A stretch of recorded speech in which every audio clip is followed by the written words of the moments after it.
So Tricky Tactics is currently extremely early in development, and at the time I'm writing the script, the second closed beta hasn't even been released, but I'm gonna make this video anyways because, why not? The first ever announcement of Tricky Tactics was somewhere around early to mid-March 2024, and the first ever closed beta arrived on July 27, 2024, with over 4 months since the first ever announcement. If you look at footage from closed beta 1, you can tell that it isn't all that polished. From what we see from sneak peeks of closed beta 2, there's a massive upgrade, so there's a reason why the gap between closed beta 1 and closed beta 2 is 7 months. And on the third Tricky talk, they showed us a roadmap of when the future closed betas will happen.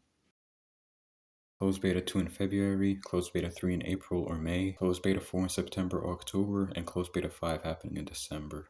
And as we can see, each closed beta will be happening around 2 or 3 months away from each other, except for closed beta 4, which will be happening anywhere between 4, 5, or 6 months later after closed beta 3.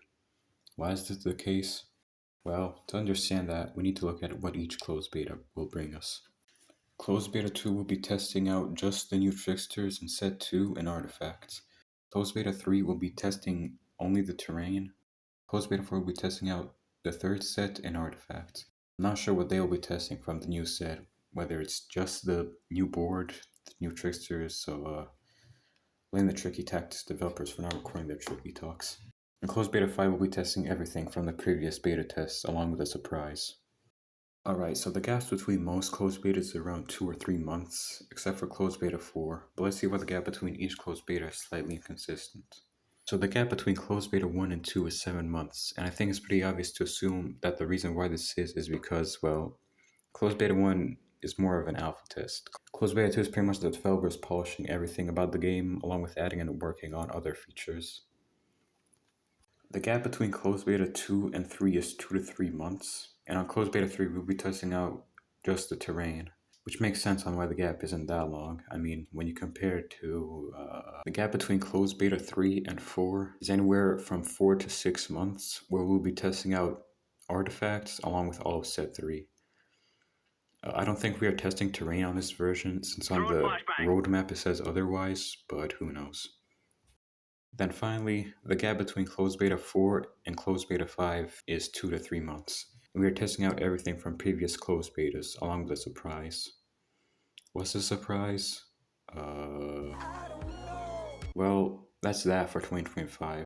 I'm gonna theorize for when we are going to get the actual open beta itself. So I feel like for what they've shown us so far, what will happen in the current closed betas, I think that looking at it extremely optimistically, that closed beta 7 is going to be Tricky Tactics' last closed beta, since at that point I feel like the game will be polished enough and have enough features to justify launching into beta.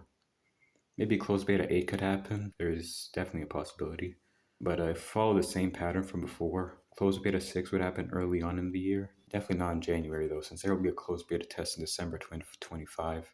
Maybe sometime in February or March. Closed beta 7 would be happening somewhere in May or June. If they add any major features in here, I feel like it would even happen anywhere between July or August. But I really just feel like that the game would be polished enough either after closed beta 7 or closed beta 8 to justify releasing for everyone to play. But yeah, to summarize, I think that the game will go fully open beta sometime in the middle of or late 2026, since the developers have practically confirmed that the only thing about the game itself coming in 2025 are closed betas. Maybe it could be earlier, maybe it could be later, I don't know, we barely know anything about the game. But realistically, it could just be coming whenever they have enough money to be able to run the servers without using a $4 router, and the game doesn't look like some Chinese knockoff. I mean, they're an indie developer team, and they're just making this game as a passion project. No one is even getting paid. Their only form of monetization is a Ko-Fi page.